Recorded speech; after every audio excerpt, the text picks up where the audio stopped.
Better late than never, I suppose. Welcome back to Radiant Dawn. So today we are finally taking on the tower. And we have to choose our team. I'll be right back. Okay, and we're back, and I've chosen my final team, my kooky endgame team. So of course we have the 6 that are forced. Ike, he's really good, and of course we're going to use him. He of course has to strike the final blow on the final boss, which is a bit unfortunate because I would rather have some other people do that, but he's here. I also gave him the hammer. We did have some laying around in the convoy. That might make things hilarious in part 2 of the tower. And I decided to bring this thing because I've never used it before, but yep, that's him. No, we're not getting to that yet. We have Micaiah. She's bad. She's a staff bot, pretty much. Her weapon of choice is going to be Purge, so partway through the tower we get to bless a weapon on each person. Hers is just going to be Purge, a Siege Tome. Ike, of course, is going to have the Ragnar blessed. Soth will be benched. Sanaki is here. So she, of course, I loaded her up with tomes, meteor tomes. She's just forced. If I decide to use her, usually I do like benching her, but I'll bring her this time because of a very good reason, which we'll get to in a moment. And then we have Kurth and Ina. Kurth, kind of underleveled right now. He's kind of like the S of this game. He has Night Tide to help boost people's supports, but I think I'm going to bench him until part 3 of the tower. He will be useful there, but for now he's just going to sit on the bench. And then, of course, Ina is back. Did I get her in my unmounted challenge? I don't think I did. But of course, she has some passive skills that'll help, and I just stacked another skill on her. But yeah, Ina, I might just even use our second Lagu's gem on her. Just to keep her shifted the whole time. So now for the real team, the ones that, well, I get to pick.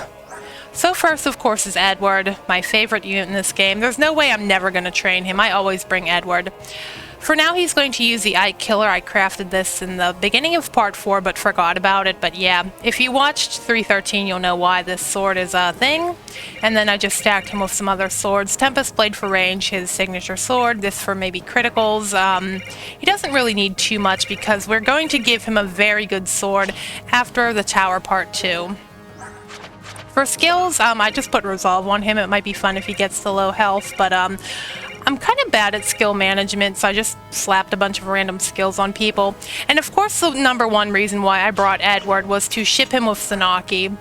The whole reason I like doing this is because Sanaki in Heroes got a very questionable ult.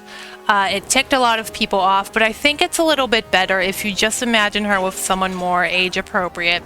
So Edward's going to pair up with Sanaki. They are at a C right now, which is pretty good. Well, no, not really. It's kind of bad because his Nolan support is gone, but we'll work on this some more. And Edward's going to be the next Emperor of Begnion, so pretty cool. And of course his partner in crime, Leonardo, a unit that no one really ever uses except me. I usually do like using Shinon, but I think Leonardo is adorable, so I brought him. As far as what weapon I'm going to bless on him, I have no idea. I think we get another bow in Tower Part 1. But for now, he'll be stuck with the Luna Sod, maybe the Silencer. We did get this really good crossbow. He's, of course, supported with Micaiah because there's really no one else to put him with. I like to imagine Micaiah is just going to abandon Dane one day, and because of what she is, and just leave it to Leonardo. He's already a noble, and I like to think of Leonardo as a king of Dane because that would be hilarious. Yeah, Leonardo. So our one Lagu's Royal we're bringing to Barn, Hawk Daddy, Hawk Husbando. He's really good, nothing else to be said. I gave him Nihil, or Nihil, I don't know how this is pronounced, to help deal with some enemies later on. There's a certain boss I like having him fight in here. It kind of makes sense for story purposes, and of course we want really good units to fight that boss. But yeah, he's here and he's really good. I do need to give him a chest key, actually. Because like I said in the... I think I've said this in a couple of chapters, that there's one chest in this map, this whole map, and Tabarn can just fly and get it. So yeah, Hawk Husbando. Next is Soren, Ike's Husbando. Mages really suck in this game, but I still really like Soren. I still think he is the best one in the game. He still has his Shade Scroll, and I did put Dragon Foe on him. It's not going to be useful right now, but it will be hilarious in part 3, and it's also ironic because of If you know things about Soren, it makes it really funny, and I always like funny irony. He did get his wind tome up. We can use the Excalibur, and of course Blizzard. That's probably what I'm going to bless on him.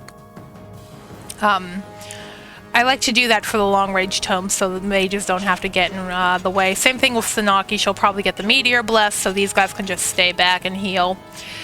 Next up is Danved, the meme of the run. I've never used Danved on Radiant Dawn before, but I'm glad I did because I really like Danved, of course, reasons. I equipped him, or rather forged him, the Anti-Ford.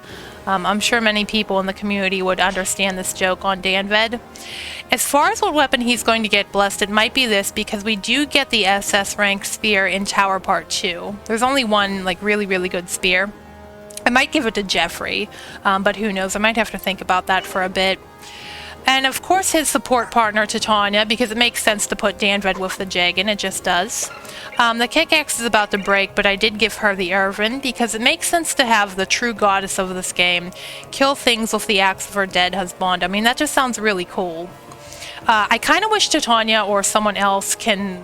This is where I was alluding to a fight where I wish someone else can strike the final blow on the final boss, because I think it would be really fitting for Titania to take her throne as the true goddess of Tellius like she is, and of course fighting with her dead husbando's axe. It makes sense.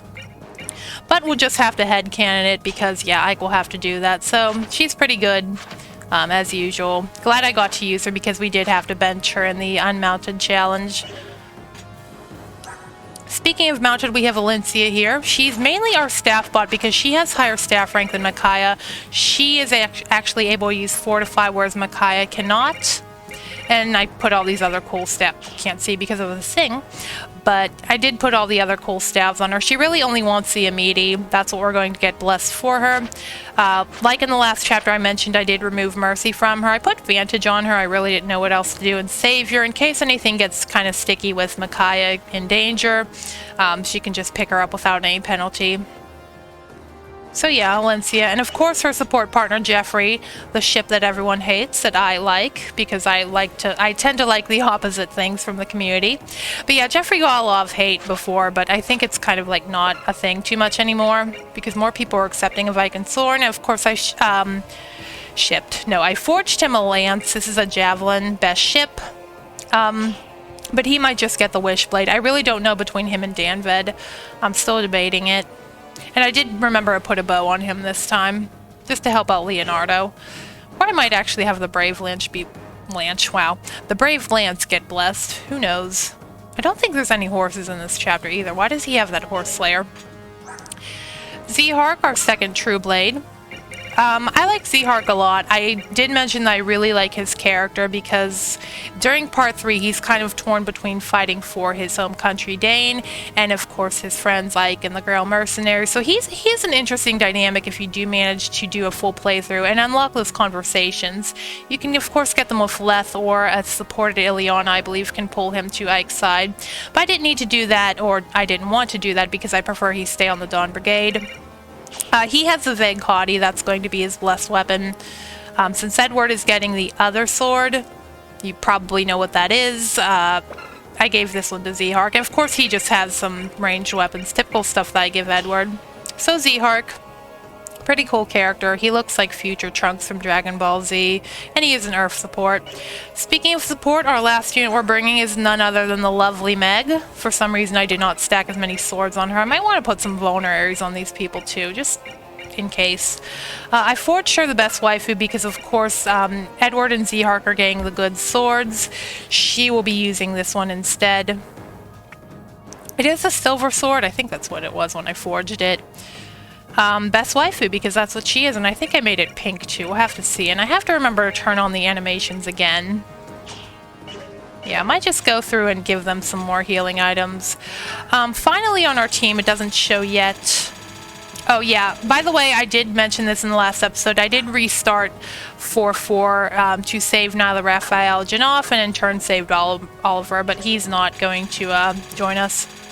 So we will get to choose a Heron in a bit. I'm choosing Rayson. I know Raph is so much better. I have been mentioning that a lot because he doesn't really need to shift. He can just dance for 4 people at once. But I like Rayson better personally. Gave him the Laguz gem so he can stay shifted the whole map once we start. And there's 5 maps left, so it's perfect for him and Nina to use this. I also gave him Celerity. I took it off of Har, and I did give him the boots. I decided to burn my boots on him. Him or Ike are usually good choices, I feel. Maybe a Flyer. Typical like any other Fire Emblem game. Give it to a Flyer, the Lord, or the Dancer. And of course a Flying Dancer, why not? He is support with Tabarn, of course, because they're a cute pairing. Well, I guess there's nothing else to do but to save and fight. I think I'll make this its own standalone episode. Not really anything exciting happening here, just so the next one doesn't get too long, because the tower chapters can drag out a little bit, but I'll see you then.